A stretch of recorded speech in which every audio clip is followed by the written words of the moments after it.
नमस्कार, कैसे हैं आप सभी का स्वागत है अजय ऑनलाइन क्लासेस में।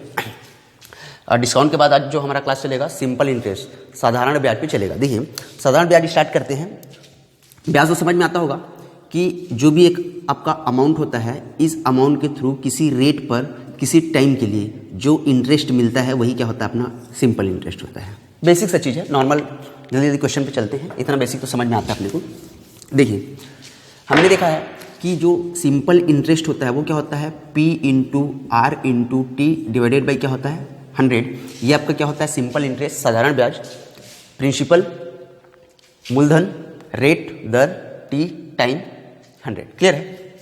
अभी देखिए, इसको अपन ऐसे बना सकते हैं कि एसआई मल्टीप्लाई कितना हो जाएगा आपका 100, ठीक है, डिवाइडेड बाई में मान लीजिए P ले लिए, तो यहाँ पे क्या बचा, R इंटू बच गया T। ठीक है, ऐसा इसलिए कर रहा हूँ क्योंकि इससे क्या होगा, आपका क्वेश्चन बहुत जल्दी से क्लियर हो जाएगा। मतलब इसको हम ऐसे लिख सकते हैं। देखिए, मूलधन साधारण ब्याज बराबर मूलधन गुणा दर गुणा समय बटा क्या होता है 100। मतलब क्रॉस मल्टीप्लिकेशन के थ्रू अगर अपन करेंगे तो आरटी की इक्वल में अपना इतना चीज़ मिल जाएगा। अब इसको ऐसा रखने से या चेंज करने से पहले ऐसा हम कर सकते हैं। देखिए, रट सभी को पढ़ 100% मिलेगा। क्लियर है। रट सभी को पढ़ 100% मिलेगा। Rate time SI simple interest principal into कितना 100। देखिए, एक बेसिक सा क्वेश्चन इसके स्टार्ट करते हैं। 500 रुपये की धनराशि, 500 रुपये की धन राशि। क्लियर है। 500 रुपये की धनराशि 10% वार्षिक दर से, 10% वार्षिक दर से 3 साल का ब्याज, 3 साल का ब्याज कितना होगा। क्लियर है। 500 रुपये की धनराशि 10% वार्षिक दर से 3 साल का, तो 10% रेट टाइम कितना 3, क्या निकालना है एसआई, प्रिंसिपल कितना है 500 इंटू कितना 100, ये और ये कैंसल, तो 10 ये कितना हो गया 30 और 5 कितना हो गया 150 रुपये क्या हो जाएगा उसका एसआई। ये हो जाएगा आपका आंसर। क्लियर है। इस फॉर्मूला से रट सभी को पर 100% मिलेगा। क्लियर है। ठीक, अब बढ़ते हैं क्वेश्चन पे। देखिए, मान लीजिए क्वेश्चन आपका, कोई धन किसी साल में खुद का कुछ गुना हो जाए। ठीक है, टाइप ऑफ क्वेश्चन की बात कर रहे हैं अपन। कोई धनराशि, कोई धनराशि, कोई धनराशि साधारण ब्याज की दर से, कोई धनराशि साधारण ब्याज की दर से 5 साल में, 5 साल में स्वयं का 3/2 गुना हो जाता है, 3/2 गुना हो जाता है, तो दर क्या होगा। क्लियर है। कोई धनराशि साधारण ब्याज की दर से 5 साल में खुद का 3/2 गुना हो जाता है, तो दर क्या होगा। क्लियर है। तो देखिए, नंबर सिस्टम में हमने रेशनल नंबर पे बात किया था। ठीक है, तो जो नीचे वाला रेशनल नंबर पे बात करिए या फिर परसेंटेज में हमने सीखा था कि जब भी कोई चीज़ बटे के फॉर्म पे होता है तो नीचे वाला जो चीज़ होता है वही क्या होता है आपका ओरिजिनल नंबर। Original number. वास्तविक संख्या क्या होती है आपकी 2। ठीक है, तो वास्तविक संख्या क्या है 2। मतलब मैं मान लूँ कि मेरा जो वास्तविक धन है वो कितना है 2 रुपया। अब 2 का देखिए कितना हो जा रहा है 3, तो 2 का हो जा रहा है 3। ठीक है, वास्तविक में धन कितना है 2 रुपये और कितना हो जा रहा है 5 साल में 3 रुपये, तो कितने का ब्याज मिल रहा है 1 रुपये का ब्याज मिल रहा है। क्लियर है। तो अपने फॉर्मूला याद है, रट सभी को पर 100% मिलेगा। तो क्या निकालना है अपने को आर निकालना है। कितने साल के लिए 5 साल के लिए। ब्याज कितने का आ रहा है 1 रुपये का। प्रिंसिपल कितना है 2 रुपये का इंटू कितना 100, तो आर बराबर 2 एकम 2 पचासम और 5 एकम 5 दहम, तो आर बराबर कितना हो जाएगा 10%। अतः रेट क्या होगा आपका 10%। आई होप अच्छे से क्लियर हुआ होगा। क्लियर है। ठीक, आगे बढ़ते हैं। देखिए, सेम टाइप क्वेश्चन एक और करते हैं, अच्छे समझ में आएगा। 3 साल में स्वयं का 5/7 गुना। अब मान लीजिए आपको बोला कि 3 साल में स्वयं का 5/4 गुना, 3 साल में स्वयं का 5/4 गुना हो जाता है, तो दर क्या होगा। क्लियर है। फिर से 5/4, ओरिजिनल नंबर क्या है आपका 4, वास्तविक संख्या क्या है आपका 4, मतलब जो 4 रुपये है 3 साल में कितना रुपये हो जा रहा है, 5 रुपये। 4 रुपये जो है 3 साल में कितना हो जा रहा है, 5 रुपये। तो कितने का ब्याज आ रहा है, 1 रुपये का ब्याज है। क्लियर है, 1 रुपये का ब्याज है। तो फिर से वही फॉर्मूला, रट सभी को पर 100% मिलेगा। क्लियर है। तो क्या निकालना है अपने को, रेट कितने साल के लिए, 3 साल के लिए। ब्याज कितने का आ रहा है, 1 रुपये का। मूलधन कितना है, 4 गुना कितना, 100। तो आर बराबर क्या हो जाएगा, 4 एकम 4 25 25/3%, या फिर आर बराबर 8 सही 1/3%। देख लीजिए ऑप्शन को, जो भी मिलता है आपको। क्लियर है। मूलधन क्या है, से कितना ब्याज मिल रहा है, बस रट सभी को, जो अपना फॉर्मूला वो लगा देंगे। क्लियर है। ठीक। देखिए इसी में एक क्वेश्चन ऐसा आता है कि मान लीजिए ओके, इसी में एक क्वेश्चन ऐसा आता है, देखिए मान लीजिए कि कोई धन साधारण ब्याज की दर पर उधार दिया गया। ठीक, कोई धन साधारण ब्याज की दर पर उधार दिया गया। ठीक है, कोई धन साधारण ब्याज की दर पर उधार दिया गया। फिर बोलता है 3 साल में उसका ब्याज, 3 साल में उसका ब्याज मूलधन का 3/5। 3 साल में उसका ब्याज मूलधन का 3/5 हो जाता है, 3/5 हो जाता है। तो दर क्या होगा। क्लियर है। कोई धन साधारण ब्याज की दर पर उधार दिया गया, 3 साल में उसका जो ब्याज है मूलधन का 3/5 हो जाता है। क्लियर है। तो देखिए फिर से दिया आपको 3/5। ओरिजिनल नंबर क्या है आपका, 5। ठीक है, ओरिजिनल नंबर क्या है, 5। तो बोलता है कि जो ब्याज होगा, ब्याज बराबर होगा किसका, मूलधन का 3/5। तो मूलधन क्या है मेरा, 5, और 5 का 3/5 हो जाएगा बोलता है। ठीक है, मूलधन क्या है, 5, और 5 का 3/5 हो जाएगा। तो 5 और 5 कैंसल, तो ब्याज कितने का है, 3 रुपये का। क्लियर है। तो फिर से फॉर्मूला, रट सभी को पर 100% मिलेगा। तो क्या निकालना है अपने को, रेट कितने साल के लिए निकालना है, 3 साल के लिए। ब्याज कितने का आ रहा है, 3 रुपये का। मूलधन कितना है हमारा, मूलधन कितना है, 5 है। तो मूलधन हो गया 5 इंटू कितना, 100। ठीक है, तो 5 एक कम 5 20। ठीक, अब 20 दिया कितना हो जाएगा, 60। तो आर बराबर 60/3 बराबर कितना, 20%। अतः उसका रेट कितना है, 20%। क्लियर है। मूलधन 5 है, मूलधन का 3/5 हो जाता है। तो मूलधन 5 है और 5 का 3/5 गुना कितना होगा, 5 गुना 3/5, 5 5 कैंसल, 3 रुपये का ब्याज। बाकी जो फॉर्मूला एज इट इज हमने रख दिया। क्लियर है। एक क्वेश्चन और करते हैं। ठीक, देखिए साधारण ब्याज दर पर दिए गए धन का ब्याज उस धन का 3/16 गुना के बराबर है। ठीक है, दिया गया धन, उधार दिया गया है ना, वह धन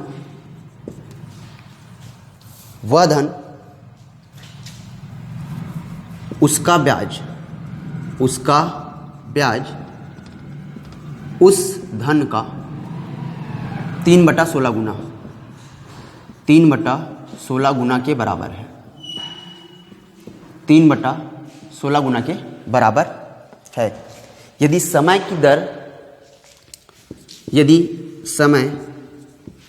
संख्या की दर के 3 गुने के बराबर है, 3 गुने के बराबर है, तो दर क्या है। ठीक है, साधारण ब्याज पर दिए गए ब्याज उस धन का 3/16 गुना के बराबर है। ब्याज उस धन का 3/16 गुना के बराबर है यदि समय संख्या दर का 3 गुणों के बराबर है। मतलब यदि समय संख्या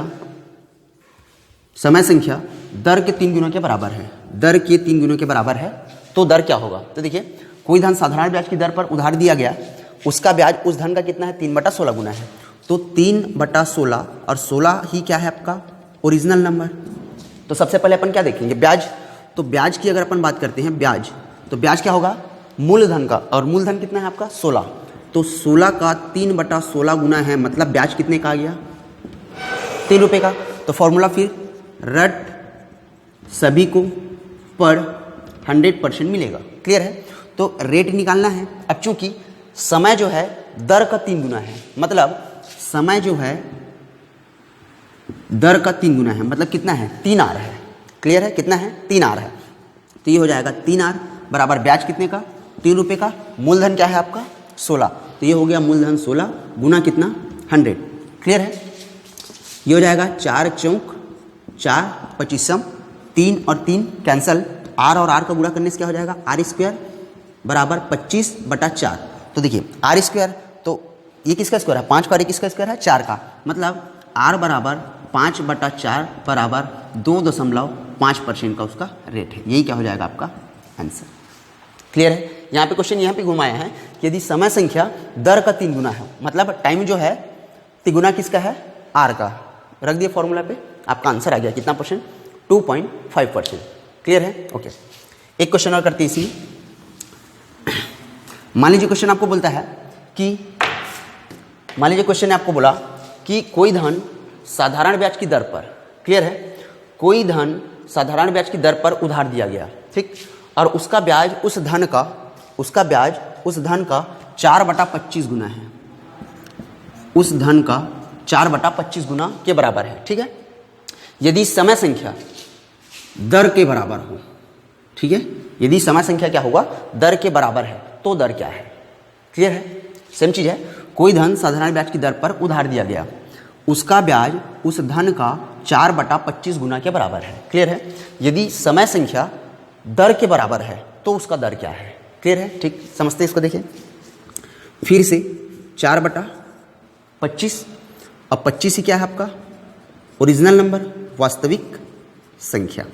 तो बोला है कि ब्याज जो है उस धन का 4/25 है, तो अब यहाँ से अगर अपन ब्याज निकालेंगे, ठीक है, तो ब्याज निकालेंगे तो क्या होगा, मूलधन क्या है आपका, वास्तविक धन क्या है 25, और 25 का कितना है 4/25, तो 25 कैंसल, तो ब्याज कितने का आया 4 रुपये का। क्लियर है। फिर से वही फॉर्मूला लेते हैं, रट सभी को पढ़ 100% मिलेगा। क्लियर है। तो रेट निकालना है, तो R इंटू, अब देखिए समय जो है रेट के बराबर है, मतलब T के बराबर ही क्या है R है, तो T की जगह अपन क्या लिख सकते हैं R। तो क्वेश्चन बोला है कि यदि समय संख्या दर के बराबर है, ठीक है, तो समय जो है दर के बराबर है, तो यहाँ पे क्या हो जाएगा आपका R। ब्याज कितने का आ रहा है देखिए 4 रुपये का, तो 4 रुपये का ब्याज। क्लियर है। मूलधन कितना है अपना, वास्तविक संख्या कितना 25, तो ये हो गया आपका 25 गुना कितना 100, तो 25 से कम और 25 चौक, और 4 चौक कितना 16, और R², तो R² इज इक्वल टू 16, तो R की वैल्यू कितनी आ जाएगी, R की वैल्यू आ जाएगी 4%। ये क्या हो जाएगा आंसर। क्लियर है। क्लियर है। ठीक, ब्याज सेम है जो पिछला कॉन्सेप्ट हमने देखा, क्या है ब्याज जो है उस धन का उतना गुना हो जा रहा है, तो ब्याज पहले निकाल लेंगे, ब्याज से अपने को पता चल जाएगा SI कितना है, ओरिजिनल वैल्यू तो अपने को पता ही है। क्लियर है। ठीक, आगे बढ़ते हैं।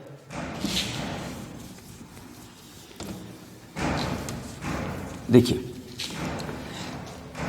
अगले कॉन्सेप्ट पे चलते हैं। तीसरा कॉन्सेप्ट है आपका, जैसे कभी कभी क्वेश्चन क्या होता है, कुछ साल का, मान लीजिए 3 साल का ब्याज और 5 साल के ब्याज का अंतर अगर इतना है तो धन एक्चुअल में कितना था, मान लीजिए 4 साल का ब्याज और 10 साल का ब्याज अगर इतना रहा तो एक्चुअल में वो धन कितना था। क्लियर है। ठीक, क्वेश्चन करते हैं उसमें। देखिए एक क्वेश्चन करते हैं, किसी धन के 4% वार्षिक ब्याज की दर से,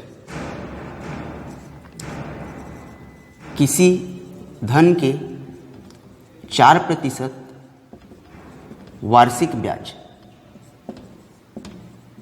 4% वार्षिक ब्याज की दर से, ठीक, किसी धन के 4% वार्षिक ब्याज की दर से 5 साल की दर से 3 साल एवं 5 साल,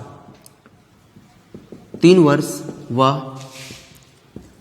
5 वर्ष, ठीक है, 3 वर्ष व 5 वर्ष, 3 वर्ष व 5 वर्ष के ब्याज का अंतर, कि ब्याज का अंतर, कि ब्याज का अंतर 400 है, कि ब्याज का अंतर 400 है। तो क्वेश्चन है तो वह धन ज्ञात कीजिए। तो वह धन ज्ञात करें। ठीक है, किसी धन के 4%, मतलब रेट सेम है 3 साल के लिए भी और 5 साल के लिए भी। तो इसी रेट पे 3 साल का जो ब्याज आएगा, जो इंटरेस्ट आएगा आपका, और इसी रेट पे 5 साल का जो ब्याज आएगा, दोनों का जो अंतर है 400 है। तो एक्चुअल में वो धन कितना है? क्लियर है? उसी धन पे 4% 3 साल का, उसी धन पे 4% 5 साल का, दोनों के ब्याज में अंतर 400 है, तो धन कितना है? क्लियर है? ठीक, देखिए अब जैसे अभी आपको याद हो गया होगा, रट सभी को पढ़ 100% मिलेगा। रट इज इक्वल टू सभी को नीचे पढ़ 100% मिलेगा। क्लियर है? अब याद हो गया, डायरेक्ट अपन रखना शुरू कर देंगे। देखिए पहले देखते हैं अपन रट सभी को, तो रट कितना है? 4, कितने साल के लिए? 3 साल के लिए। किसको? सभी को। पढ़ अपने को ये पी निकालना है, इंटू कितना? 100। तो एक्चुअल में मैं यहाँ से जब एसआई देखूंगा, ये वाला एसआई देखूंगा, एसआई, तो बराबर क्या हो जाएगा? 4 या 12, और क्रॉस मल्टीप्लिकेशन से क्या हो जाएगा? 12p, तो ये हो गया 12p/100, ये हो गया 3 साल के लिए। क्लियर है? दूसरा देखेंगे इसी रेट पे 5 साल के लिए, तो SI/P इंटू कितना? 100, तो 5 चौक कितना हो जाएगा? 20, 5 चौक कितना? 20, और क्रॉस मल्टीप्लिकेशन से क्या हो जाएगा? P, तो SI अगर देखेंगे तो SI क्या हो जाएगा आपका? 20p/100। इक्वेशन नंबर क्या मिल गया? 2। तो दोनों का अंतर कितना है? 400 है, मतलब 20p माइनस 12p/100 का जो अंतर है कितना है? 400 है। तो 20p में 12p गया कितना? 8p, 8p क्रॉस मल्टीप्लिकेशन से 400 गुना 100, अब बटे p निकालेंगे तो क्या हो जाएगा? बटे में हो जाएगा 8। तो 4 दूनी 4 एकम, ठीक है, 2 एकम 2 पचासम, और 100 गुना 50 करेंगे तो कितना आ जाएगा? ये आ गया आपका 5000 रुपये। क्या हो जाएगा आपका आंसर? क्लियर है? सेम चीज़ें वही फॉर्मूला से आ रहे हैं सब सारे के सारे। ठीक है, ऐसा ही दोनों को देख लेंगे, पी अपने को निकालना होगा। क्लियर है? एक चीज़ और है, देखिए एग्जाम पे क्या होता है, फॉर्मूला अपने को याद नहीं हो पाता कि कहाँ पे क्या रखना है, कहाँ पे क्या नहीं रखना है। इसका एक फॉर्मूला भी है, अगर वहाँ से आप जैसे आपको याद रहता है वहाँ से आप निकाल सकते हैं। ठीक है, मान लीजिए ये सेम टाइप का क्वेश्चन होगा, यहाँ से आपको क्या कर सकते हैं आप? देखिए ब्याज का योग, जैसे किस क्या दिया है? ब्याज का अंतर, तो आप करिए यहाँ पे ब्याज का अंतर, अंतर का ही क्वेश्चन है, ब्याज का अंतर, ब्याज का अंतर गुना 100, ब्याज का अंतर गुना 100 बटा दर गुना समय का अंतर, दर गुना समय का अंतर। ठीक, इससे भी आप निकाल सकते हैं डायरेक्ट। ये तो आपका बेसिक कॉन्सेप्ट हो गया, जो अपन भूलने वाले नहीं है, कभी भी नहीं भूलते, कॉन्सेप्ट पे चलेंगे नहीं भूलेंगे। ये रटने में क्या है, थोड़ा सा कंफ्यूजन होता है, कहाँ पे योग करना है, कहाँ पे किससे गुणा करना है, दर से गुणा करना है। क्लियर है? तो आप ऐसा कर सकते हैं, ब्याज का अंतर गुना 100 बटे दर गुना समय का अंतर। अगर मान लीजिए यही योग का क्वेश्चन होता, तो योग के क्वेश्चन में आप क्या करते? ब्याज का योग, ब्याज का योग गुना 100 बटे दर गुना यहाँ पे समय का अंतर, तो यहाँ क्या हो जाएगा? समय का योग, समय का योग। बाकी अगर आप ये भूल गए तो कॉन्सेप्ट लेके चलिए, क्लियर हो जाएगा। क्लियर है? एक क्वेश्चन करते हैं इसमें।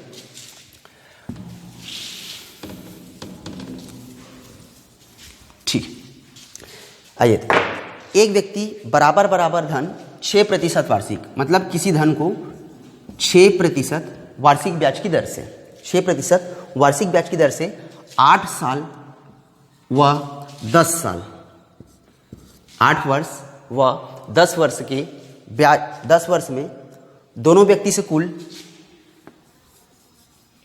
के बाद दोनों से कुल 2160 रुपये पाता है, तो वह धन क्या है? क्लियर है? दोनों से कुल 2160 रुपये पाता है, तो वह धन क्या है? ठीक है, तो देखिए एक अपन बेसिक से देखेंगे, दूसरा फॉर्मूला से। फॉर्मूला की अगर बात करेंगे तो क्या हो जाएगा? ब्याज का योग गुना 100 बटे दर गुना समय का योग। एक यहां से आप निकाल सकते हैं। क्लियर है? बेसिक की बात करेंगे, बेसिक कॉन्सेप्ट की, तो देखिए रट सभी से फिर चलेंगे, तो रेट कितने का? 6 का, कितने साल के लिए? देखिए 8 साल का। SI/P इंटू 100, तो यहाँ से जब हम SI देखेंगे तो SI बराबर क्या मिल जाएगा? 8 छक्का 48, क्रॉस मल्टीप्लिकेशन से 48p/, पे क्या आ जाएगा? 100, 8 साल का SI।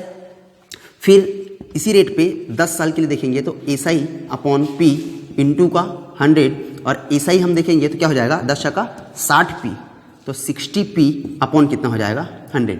ये हो गया 10 साल का SI। ठीक है, और दोनों का जो योग होगा कितना है बोल रहा है 2160। तो 60p upon 100 plus 48p upon 100 is equal to कितना होगा 2160। ठीक है, तो कितना हो जाएगा, ये हो जाएगा आपका 108p बराबर 2160 गुना कितना 100। तो अब p का वैल्यू निकालेंगे तो क्या हो जाएगा बटे में 108।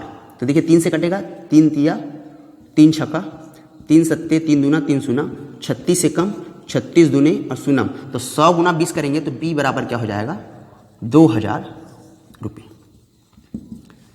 क्लियर है, 2000 रुपये ये आपका आंसर हो जाएगा। यहाँ से भी आपका 2000 रुपये ही आएगा।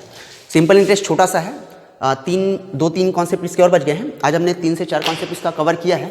बाकी का जो भी क्लास होगा इसके जो भी कॉन्सेप्ट होंगे अगले वीडियो में खत्म हो जाएगा आपका। क्लियर है, आई होप बहुत अच्छे से समझ में आया होगा। सिर्फ आपको रट सभी को पर 100% मिलेगा, इसी के बेस पे ही सारे के सारे आपके सिंपल इंटरेस्ट खत्म हो जाएंगे। चाहे वो इतने साल में इतना गुना वाला क्वेश्चन रहे या जो भी क्वेश्चन आपका रहता है इसका सिंपल इंटरेस्ट से, बहुत अच्छे क्वेश्चन रहते हैं, इसमें ज़्यादा मेहनत करने की जरूरत नहीं है। क्लियर है, तो आई होप बहुत अच्छे से समझ में आया होगा। बाकी मिलते हैं अपन अगले कॉन्सेप्ट में नेक्स्ट क्लास में। पूरी वीडियो देखने के लिए शुक्रिया, नमस्कार।